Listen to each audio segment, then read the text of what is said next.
کتے بھونکتے ہیں اپنے ہونے کا احساس دلانے کے لیے۔ جنگل کا سناٹا شیر کی موجودگی بیان کرتا ہے۔ تعلیم انسان کو بولنا تو سکھا دیتی ہے، مگر یہ نہیں سکھاتی کہ کب، کہاں اور کتنا بولنا ہے۔ اگر کوئی آپ کی فکر کرتا ہے تو اس کی قدر کرو، کیونکہ دنیا میں تماشائی زیادہ اور فکر کرنے والے بہت کم ملتے ہیں۔ رزق کے پیچھے اپنی عزت کا سودا مت کرو، کیونکہ نصیب کا رزق انسان کو ایسے تلاش کرتا ہے جیسے مرنے والے کو موت۔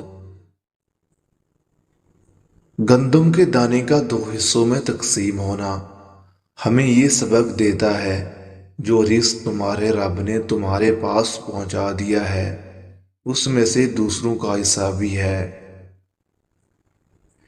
کسی نے پھول سے پوچھا، تم ہر کسی کو خوشبو دیتے ہو، آج تک تمہیں کیا ملا؟ پھول نے مسکرا کر جواب دیا، لینا دینا کاروبار ہے، جو دے کر کچھ نہ لے وہی سچا پیار ہے۔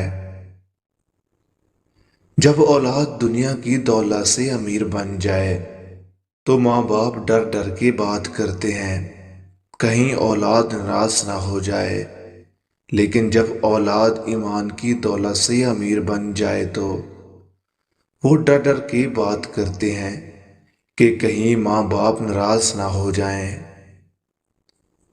بحث کے دوران جب کسی کا راز فاش ہونے کا ڈر ہو تو اپنی ہار مان لو کہ بحث میں تم پھر بھی جیت جاؤ گے، مگر راز خدا کی اور لوگوں کی امانت ہوتے ہیں، اعتبار ہار دیا تو بھی کچھ جیت نہ پاؤ گے۔